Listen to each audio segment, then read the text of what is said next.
दोस्तों, कहानी के पहले भाग में आपने पढ़ा कि बेटी की शादी के बाद मेहमानों से भरे घर में सोने की समस्या के कारण सुरेश छत पर बनी कोठरी में सोने चला जाता है और कुछ देर बाद उसकी पुत्र वधू वहां आ जाती है। असल में उस कोठरी में सुरेश के पुत्र और उसकी पुत्र वधू के सोने का प्लान था, लेकिन उसकी बहू अंधेरे में उस कमरे में आती है और सुरेश को ही अपना पति समझ लेती है। कहानी को विस्तार से जानने के लिए वीडियो में कहानी बने रहें। रजनी सुरेश को अपना पति समझकर बहुत कुछ कर रही थी, लेकिन सुरेश ऐसा नहीं होने देना चाहता था। पर रजनी अपने आपे से बाहर हो चुकी थी। इधर सुरेश का भी बुरा हाल था और वो जैसे किसी अग्नि परीक्षा से गुजर रहा था। सुरेश अपने मन को बार बार आ रहे मजे से भटकाने की कोशिश कर रहा था, पर उस पर उसका कोई वश नहीं था। ना चाहते हुए भी वो आनंदित होता हुआ मस्त होता जा रहा था। अब उसने अपना ध्यान पूरी ताकत से हटाया और इधर उधर की बातें सोचने में लग गया। उधर रजनी भी अपने कार्य में संघर्षरत थी और अपना पानी निकालने की भरपूर कोशिश कर रही थी। यहाँ वहाँ की बातें सोचते सोचते सुरेश को याद आने लगा, जब वो अपने बेटे की शादी से पहले रजनी को देखने गया था। उसका वो मासूम सा भोला चेहरा उसकी आंखों के सामने घूम गया। उसने तो पहली नज़र में ही रजनी को पसंद कर लिया था। रजनी अच्छे घर की पढ़ी लिखी और कुलीन कन्या थी, भला उसे कौन ना पसंद कर सकता था। जब वो पहली बार सुरेश के सामने आई तो बहुत डरी हुई सी थी। वो घबराई हुई सी उसके सामने सोफे पर बैठ गई थी। सुरेश की पत्नी सुमन उसके साथ थी। सुमन ने भी सुरेश को आंख के इशारे से कह दिया था कि लड़की उसे पसंद है। फिर बेटे की शादी भी हो गई और रजनी सुरेश की बहू बनकर घर आ गई। सुरेश ने कभी सपने में भी नहीं सोचा था कि जिस बहू को उसने हमेशा अपनी सगी बेटी की तरह ही प्यार दिया, कभी उसके साथ भी ये सब होगा। पुरानी बातें सोचते सोचते उसका ध्यान भंग हुआ, क्योंकि अब रजनी के नाखून उसके कंधों में गड़ रहे थे और वो लगातार अपनी क्रिया करते हुए अपनी मंजिल की ओर पहुंच रही थी।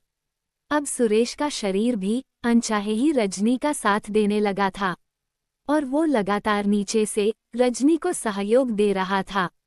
उसका दिमाग जैसे सुन्न हो गया था। क्या अच्छा है, क्या बुरा है, कुछ भी सोचने और समझने की हालत में नहीं था। उसका शरीर तो जैसे उसकी सोच से विद्रोह करने पर उतारू हो गया था। सब कुछ जैसे अनायास ही हो रहा था। सुरेश को अब अपनी शादी की शुरुआत के दिन याद आने लगे। रजनी की हरकतें अब ऐसी हो चली थी जैसे वो सुरेश को आमंत्रित कर रही थी कि अब सब कुछ कर दो। लेकिन सुरेश अपने अनुभव से जानता था कि खुद पर कैसे काबू रखते हुए धीरे धीरे आगे बढ़ना है।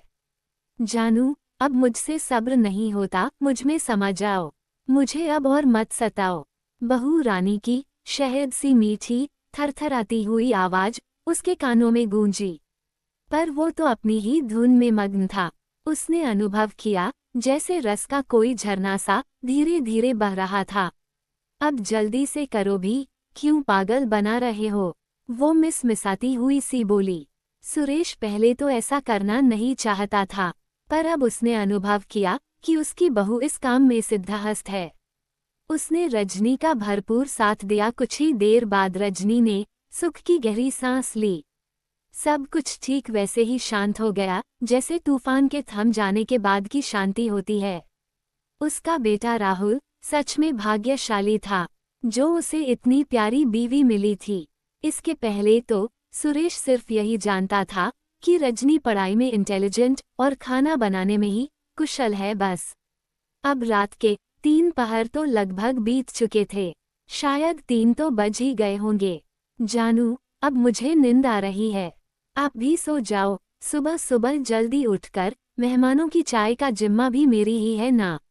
सब कुछ हो जाने के बाद अब सुरेश को आत्मग्लानि होने लगी कि ये सब कैसे क्या हो गया।